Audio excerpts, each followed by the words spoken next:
Hello friends, मैं हूं दीक्षा। तो आज हम स्टार्ट करेंगे सीडीपी का चैप्टर नंबर 15। इससे पहले हम 14 चैप्टर्स कंप्लीट कर चुके हैं, आप प्लेलिस्ट में जाके देख सकते हैं। ठीक है, तो देखिए चैप्टर नंबर 15 है हमारा पर्सनैलिटी। बहुत इंपॉर्टेंट चैप्टर है ये। ठीक है, पर्सनैलिटी यानी कि व्यक्तित्व की हम बात करेंगे। ठीक है, अब देखिए the word personality has been derived from Latin word persona. ठीक है, क्वेश्चन आया हुआ है कि जो पर्सनैलिटी वर्ड है ये कहाँ से डिराइव हुआ है। लैटिन वर्ड, लैटिन भाषा का परसोना वर्ड से जो है डिराइव हुआ है। परसोना का मतलब होता है मास्क यानी कि मुखौटा या फिर नकाब। ठीक है, अब देखिए जो पर्सनैलिटी है, पर्सनैलिटी जो होती है वो सम होती है टोटल ऑफ इनेट यानी कि जन्मजात और एक्वायर्ड यानी कि अर्जित प्रवृत्तियों का योग होती है पर्सनैलिटी। यानी कि व्यक्तित्व क्या होता है, जन्मजात और अर्जित प्रवृत्तियों का योग होता है। ये बात किसने कही थी, वैलेंटाइन ने कही थी। पेपर में आया हुआ क्वेश्चन है कि ये स्टेटमेंट जो है वो किसने दी थी, वैलेंटाइन ने दी थी। ठीक है, नेक्स्ट आता है पर्सनैलिटी की थ्योरीज कौन कौन सी हैं। ठीक है, तो सबसे पहले हम बात करेंगे टाइप थ्योरी। ठीक है, तो बहुत सारी थ्योरी हैं पर्सनैलिटी की। सबसे पहले हम बात करेंगे टाइप थ्योरी यानी कि प्रारूप सिद्धांत। प्रारूप सिद्धांत की हम बात करेंगे। ठीक है, इसमें जो पर्सनैलिटी यानी कि व्यक्तित्व को एक्सप्लेन किया गया है किस बेसिस पर, स्वभाव के बेसिस पे और शारीरिक गठन के आधार पर जो है एक्सप्लेन किया गया है। ठीक है, व्यक्तित्व को जो है स्वभाव और शारीरिक गठन के आधार पर बताया गया, एक्सप्लेन किया गया। ठीक है, अब देखिए टाइप थ्योरी के जो पार्ट्स हम करेंगे, पहला है हिपोक्रेट्स थ्योरी। टाइप थ्योरी की हम बात कर रहे हैं तो फर्स्ट टाइप है इसका, फर्स्ट पार्ट है इसका हिपोक्रेट्स थ्योरी। ठीक है, इसमें हम बात करेंगे पित्त वाले स्वभाव की। ठीक है, जैसे अब देखिए हिपोक्रेट्स थ्योरी भी फर्दर डिवाइड होगी 4 टाइप्स में। जैसे कॉलरिक यानी कि कोपशील। ठीक है, कॉलरिक कोपशील में आते हैं क्रोधित स्वभाव वाले व्यक्ति। मेलनकॉलिक यानी कि विवादी में आते हैं निराशावादी व्यक्ति। सैंग्विन यानी कि उत्साही मतलब आशावादी व्यक्ति। फ्लैगमेटिक यानी कि श्लेष्मिक यानी कि शांत व्यक्ति। ये हिपोक्रेट्स थ्योरी में आते हैं। ठीक है, क्रोधित स्वभाव वाले व्यक्ति, निराशावादी, आशावादी और शांत व्यक्ति। ठीक है, फिर नेक्स्ट है हमारे पास क्रैशमर्स क्लासिफिकेशन। ये हम टाइप थ्योरी की बात कर रहे हैं। टाइप थ्योरी में देखो, टाइप थ्योरी में फर्स्ट जो पार्ट रहेगा हिपोक्रेट्स थ्योरी है। ठीक है, सेकंड पार्ट है क्रैशमर्स क्लासिफिकेशन। ठीक है, तो क्रैशमर की क्लासिफिकेशन में 4 टाइप के जो है इसने डिवाइड किया हुआ है। पिकनिक यानी कि गोलकाय व्यक्ति। ये व्यक्ति साहसी, छोटे, गोल और पुष्ट, हष्ट पुष्ट जो होते हैं ना उस तरह के होते हैं, गोल मटोल कह सकते हैं। सेकंड होते हैं अस्थैनिक यानी कि लंबकाय। लंबकाय में आते हैं दुबले पतले और दूसरों से घनिष्ठ संबंध बनाने वाले से बचते हैं। दुबले पतले होते हैं और दूसरों से घनिष्ठ संबंध बनाने से बचते हैं। ठीक है, थर्ड है एथलेटिक यानी कि सुडोलकाय व्यक्ति। ये होते हैं स्ट्रॉन्ग और इनकी हेल्दी बॉडी होती है, कॉन्फिडेंट और एडजस्टेड पर्सन्स होते हैं। हेल्दी बॉडी, स्ट्रॉन्ग होते हैं, कॉन्फिडेंट और एडजस्ट करने वाले व्यक्ति। फिर आते हैं डिस्प्लास्टिक यानी कि विशालकाय और मिश्रित काय। इसमें जो है तीनों क्वालिटीज़ जिन लोगों में मिक्स होती हैं यानी कि गोलकाय, लंबकाय, सुडोलकाय, इन तीनों को मिक्स करके जो होंगे वो फोर्थ में आ जाएगा डिस्प्लास्टिक यानी कि मिश्रित काय। ठीक है, थर्ड है शेल्डन्स क्लासिफिकेशन। देखो टाइप थ्योरी की बात कर रहे हैं प्रारूप सिद्धांत में। सबसे पहले हिपोक्रेट्स थ्योरी है, क्रैशमर्स क्लासिफिकेशन, फिर शेल्डन्स क्लासिफिकेशन। शेल्डन ने कैसे क्लासीफाई किया पर्सन्स को। ठीक है, व्यक्तित्व की बात कर रहे हैं कि शेल्डन ने व्यक्तित्व को कैसे क्लासीफाई किया। एंडोमॉर्फिक, मीजोमॉर्फिक और एक्टोमॉर्फिक यानी कि गोलाकृति, आयताकृति और लंबाकृति। ठीक है, तो एंडोमॉर्फिक में कैसे आते हैं, ये जो लोग होते हैं वो सॉफ्ट होते हैं, फैट होते हैं, राउंड बॉडी होती है। ठीक है, गोल मटोल। They are social and relaxed. ठीक है, तो सोशल होते हैं और रिलैक्स्ड होते हैं ये लोग। मीजोमॉर्फिक आयताकृति में आते हैं, फिजिकली स्ट्रॉन्ग, बैलेंस्ड। ठीक है, फिजिकली जो स्ट्रॉन्ग होते हैं, ठीक है, बैलेंस होते हैं, अपनी लाइफ में ज़्यादा चिंता नहीं लगते, एनर्जेटिक होते हैं, उत्साह से भरे हुए होते हैं, सेकुलर होते हैं। नेक्स्ट है एक्टोमॉर्फिक यानी कि लंबाकृति। ऐसे प्रकृति के जो लोग हैं वो टॉल होते हैं, लंबे, थिन हो गए, पतले होते हैं, फिजिकली वीक होते हैं, फिजिकली वीक होते हैं। तो जल्दी से नोट कर लीजिए या स्क्रीनशॉट ले लीजिए इसका। अब देखिए हम शेल्डन की क्लासिफिकेशन कर रहे थे। अब देखिए शेल्डन ने क्या किया, एक स्केल सेट कर दिया। ठीक है, स्केल सेट किया बॉडी टाइप बताने का, जिसमें रेंज प्रोवाइड की 1 to 7 रेंज प्रोवाइड की। तो उसने प्योर एंडोमॉर्फ ग्राफ को जो है 711 से रिप्रेजेंट किया। ठीक है, 711 से रिप्रेजेंट किया। प्योर मीजोमॉर्फ को 171 से रिप्रेजेंट किया और प्योर एक्टोमॉर्फ को 117 से रिप्रेजेंट किया। ये पेपर में आया हुआ क्वेश्चन है। एंडोमॉर्फ आ जाए तो 711, मीजोमॉर्फ आ जाए तो 171, एक्टोमॉर्फ आ जाए तो 117। ठीक है, फोर्थ आता है, टाइप थ्योरी चल रही है अभी। तो टाइप थ्योरी में फोर्थ पार्ट जो है स्प्रेंजर्स क्लासिफिकेशन। स्प्रेंजर ने जो है कैसे डिवाइड किया पर्सनैलिटी को। स्प्रेंजर ने 6 टाइप्स दिए पर्सनैलिटी के।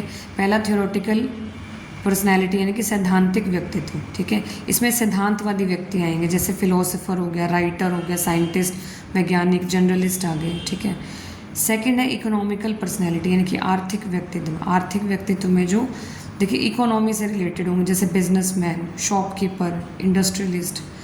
फिर थर्ड है रिलीजियस पर्सनैलिटी यानी कि धार्मिक व्यक्तित्व की बात करेंगे। इसमें धर्म से रिलेटेड आएंगे, जैसे संत, पुजारी, महात्मा। फिर फोर्थ आता है सोशल पर्सनैलिटी यानी कि सामाजिक व्यक्तित्व, जैसे कि सोशल वर्कर की बात करेंगे। फिफ्थ आता है पॉलिटिकल पर्सनैलिटी यानी कि राजनैतिक व्यक्तित्व, जैसे पॉलिटिशियन की बात करेंगे। सिक्स्थ आता है एस्थेटिक पर्सनैलिटी यानी कि सौंदर्यात्मक व्यक्तित्व, इसमें बात करेंगे कलाकार की, चित्रकार और मूर्तिकार की। ठीक है, टाइप थ्योरी में ही फिफ्थ जो पार्ट है वो है जूंग्स क्लासिफिकेशन ऑफ पर्सनैलिटी। जूंग ने कैसे क्लासीफाई किया? जूंग ने क्लासीफाई किया इंट्रोवर्ट, एक्सट्रोवर्ट और एम्बीवर्ट। इंट्रोवर्ट होते हैं अंतर्मुखी, अंतर्मुखी जो अपने आप में रहने वाले होते हैं, कम बोलने वाले, शर्मीले तरह के लोग होते हैं, जैसे पोइट्स हो गए, फिलोसोफर्स हो गए, साइंटिस्ट हो गए, जो अपने आप में ही रहते हैं। एक्सट्रोवर्ट मतलब बहिर्मुखी, जो बाहर की दुनिया में इंटरेस्टेड होते हैं, ठीक है, interested in outside world. Ambivert मतलब उभयमुखी, मतलब ये कॉम्बिनेशन होते हैं अंतर्मुखी का और बहिर्मुखी का। फिर टाइप थ्योरी का ही नेक्स्ट टाइप है, सिक्स्थ टाइप है आइजेंक पर्सनैलिटी थ्योरी। अब आइजेंक ने कैसे डिवाइड किया? इंट्रोवर्ट, एक्सट्रोवर्ट, अंतर्मुखी और बहिर्मुखी जो हम कर चुके हैं। अंतर्मुखी जो अपने आप में ही रहते हैं, एक्सट्रोवर्ट मतलब बहिर्मुखी मतलब बाहर की दुनिया में रुचि लेने वाले। सेकंड जो है आइजेंक के अकॉर्डिंग है न्यूरोटिक इमोशनल स्टेबिलिटी, मतलब तंत्रिका तापिता, सांवेगिक स्थिरता। इसमें देखो न्यूरोटिक व्यक्ति इन्होंने डिफाइन किया कि स्वयं के विरोधी पाए जाते हैं, स्वयं का विरोध करेंगे। ठीक है, ये ऐसे काम कर लेंगे जैसे नस काट लेना, अपने आप को दुख पहुंचाना। ठीक है, थर्ड है साइकोटिज्म सोशिएबिलिटी। ठीक है, यानी कि मनस्तापिता, सामाजिकता। इसमें साइकोटिक व्यक्ति जो समाज के विरोधी होते हैं, न्यूरोटिक मतलब जो स्वयं विरोधी होते हैं, साइकोटिक मतलब जो समाज विरोधी होते हैं। ठीक है, जैसे जो बच्चे हैं स्कूल की संपत्ति तोड़ के आएंगे, बेंच तोड़ देंगे। ठीक है, जो समाज विरोधी व्यक्ति होंगे। ठीक है, सेवन्थ है type A type B theory, Friedman और रोजनमैन ने दी। इसमें सिर्फ हमें इतना करना है, फ्रीडमैन एवं रोजनमैन ने दी ये थ्योरी। ठीक है,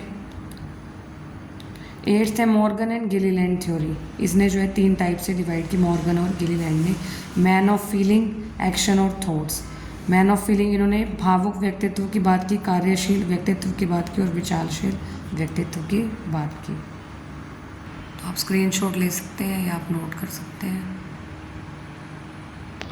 अब देखिए टाइप थ्योरी में ही जो हमारे पास नेक्स्ट टाइप है यानी कि 9th टाइप है हॉलैंड्स पर्सनैलिटी थ्योरी। हॉलैंड्स ने जो है, हॉलैंड ने व्यक्तित्व के जो फैक्टर्स दिए, आगे टाइप्स दिए, वो 6 दिए।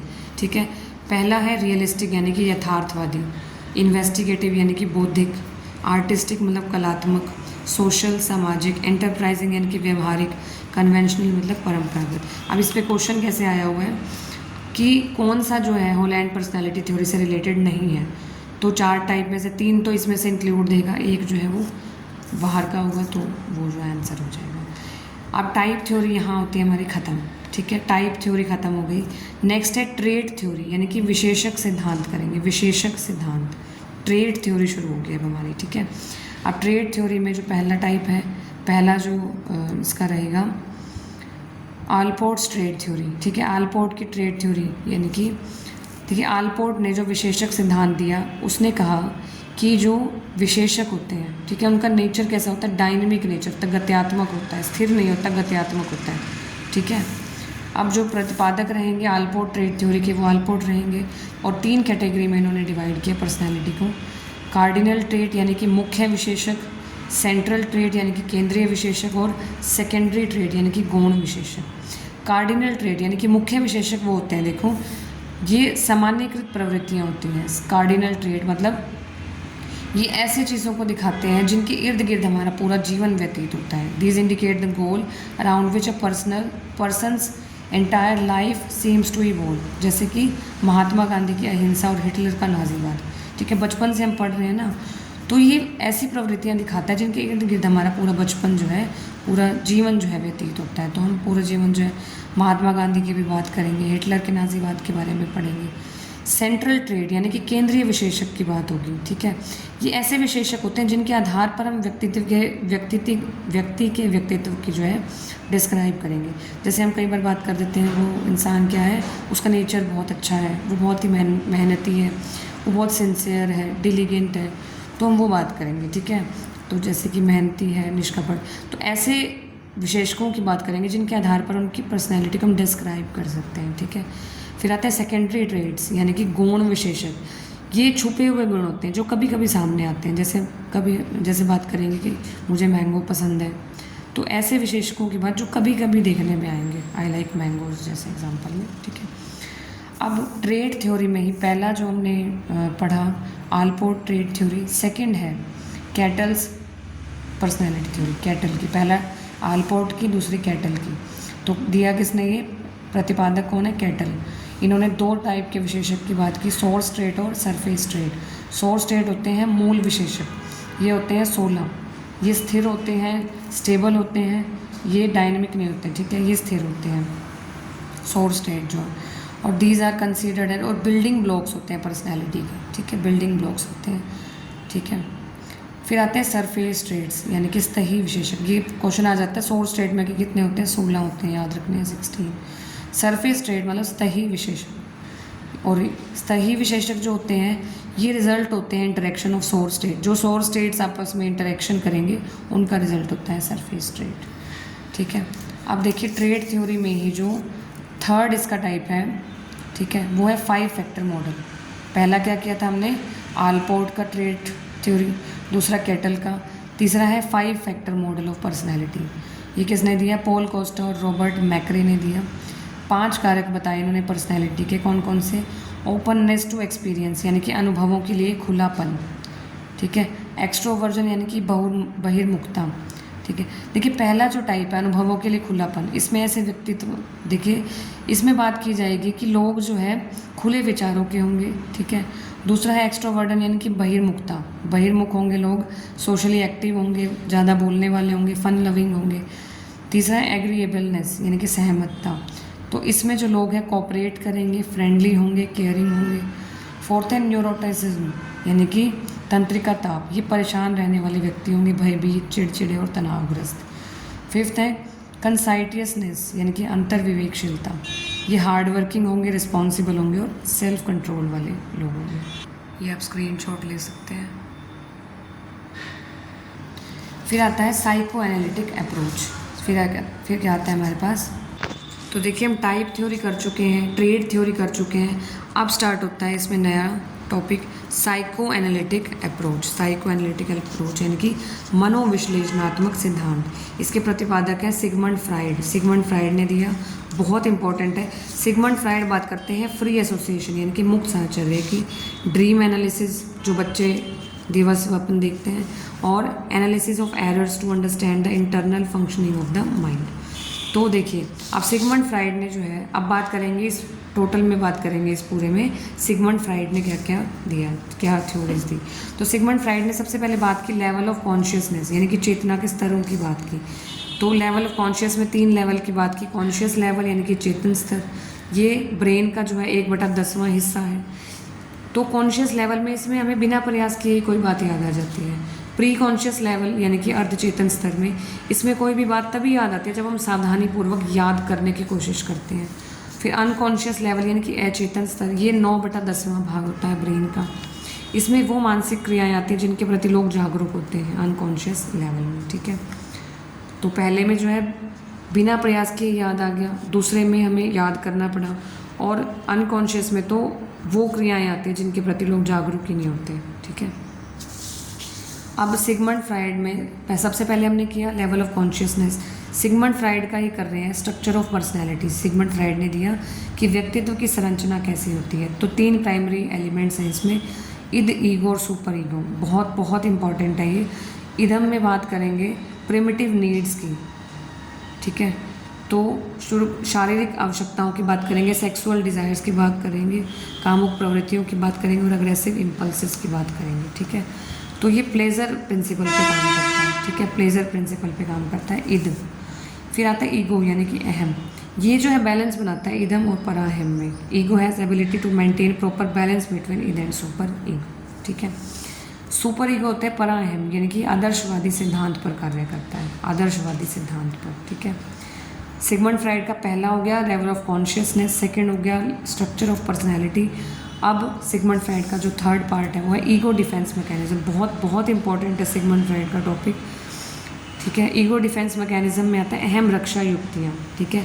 ये इनडायरेक्ट मेथड्स ऑफ एडजस्टमेंट होते हैं यानी कि अप्रत्यक्ष विधियाँ होती हैं ये, ठीक है। अब ईगो डिफेंस मैकेनिज्म में सबसे पहले आता है रिप्रेशन यानी कि दमन, ठीक है। दमन में आता है, देखो इसमें क्या होता है, व्यक्ति क्या करेंगे, ऐसे बिहेवियर जो कि उन्हें परेशान कर रहे हैं उन्हें क्या करेंगे, समाप्ति कर देंगे कि ये मुझे चाहिए नहीं, मुझे टेंशन ही नहीं चाहिए। जैसे कोई इंसान सोच ले कि मुझे टेंशन लेनी ही नहीं, दमन कर देगा वो। Anxiety stimulated thoughts are dismissed, समाप्ति कर देगा, जिन चीज़ों से उसे चिंता हो रही है वो कारण समाप्त कर देगा। प्रोजेक्शन यानी कि प्रक्षेपण यानी कि आरोपण, प्रोजेक्शन में क्या होता है, व्यक्ति अपने दोषों को दूसरों पे थोप देता है, ठीक है। डिनाइल यानी कि अस्वीकरण में क्या होता है, डिनाई कर देगा कोई भी पर्सन, मना ही कर देगा कि वह रियलिटी मानेगा ही नहीं, एक्सेप्ट ही नहीं करेगा। फिर रिएक्शन फॉर्मेशन यानी कि प्रतिक्रिया निर्माण, इसमें व्यक्ति अपनी वास्तविक भावनाओं और इच्छाओं के ठीक विपरीत प्रकार का व्यवहार करता है, ठीक है। जो इच्छा होगी उससे विपरीत प्रकार का व्यवहार करेगा व्यक्ति, रिएक्शन फॉर्मेशन।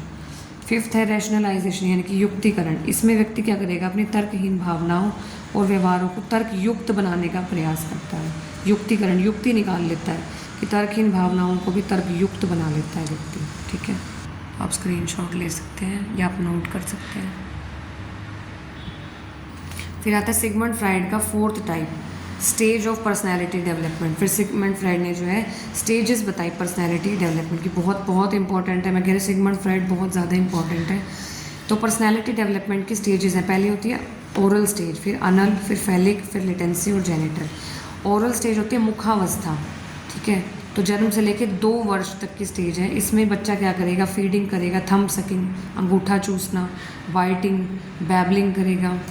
फिर आती है अनल स्टेज यानी कि गुदावस्था, 2 से 4 साल के बच्चों की स्टेज है। इसमें बच्चा जो है रुचि दिखाएगा किन एक्टिविटीज़ में, इसमें बच्चा ना मलमूत्र त्याग यानी कि टॉयलेट ट्रेनिंग जो है इसके बारे में बच्चे को पता लगने लग जाएगा। तीसरा आता है फैलिक स्टेज यानी कि लिंग अवस्था, 4 से 6 साल के बच्चे की है। इसमें बच्चे को अपने जननांगों पर का पता लग जाएगा। चिल्ड्रन फोकस ऑन जेनिटल्स, बच्चे अपने जननांगों पर ध्यान केंद्रित करते हैं। और इसमें इंपॉर्टेंट क्या है, ऑडिपस कॉम्प्लेक्स और इलेक्ट्रा कॉम्प्लेक्स की बात की गई है। ऑडिपस कॉम्प्लेक्स इस स्टेज में देखो, जो मेल चाइल्ड है, ठीक है, वो अपनी माँ की तरफ अट्रैक्ट होगा, मदर की तरफ अट्रैक्ट होगा, और जो फीमेल चाइल्ड है वो अपने फादर की तरफ अट्रैक्ट होगी, ठीक है। जो बच्चे में अगर जो लड़का है वो अपनी माँ की तरफ अट्रैक्ट होगा और जो लड़की है वो अपने पिता की तरफ अट्रैक्ट होगी, ठीक है। तो फैलिक स्टेज में है ये। फोर्थ आती है लेटेंसी स्टेज यानी कि सुप्तावस्था, 7 से 11-12 साल तक की जो है स्टेज है। इस स्टेज में sexual urges are relatively inactive होती हैं, ठीक है। तो सेक्सुअल अर्जेज जो होती हैं, कामुक प्रवृत्तियाँ एक्टिव नहीं होती, वो निष्क्रिय होती हैं। फिर आती है जेनिटल स्टेज यानी कि जननांगी अवस्था, 11 साल से ऊपर की स्टेज है ये। इस स्टेज में जो है, इस स्टेज में जो पर्सन है वो मैच्योरिटी अटेन कर लेता है, साइकोसेक्सुअल डेवलपमेंट, परिपक्वता आ जाती है स्टेज में, जेनिटल स्टेज में। तो इसके बाद जो है असेसमेंट है पर्सनैलिटी की, वो हम करेंगे नेक्स्ट वीडियो के लिए, नेक्स्ट वीडियो में करेंगे, ठीक है। तब तक के लिए बाय बाय।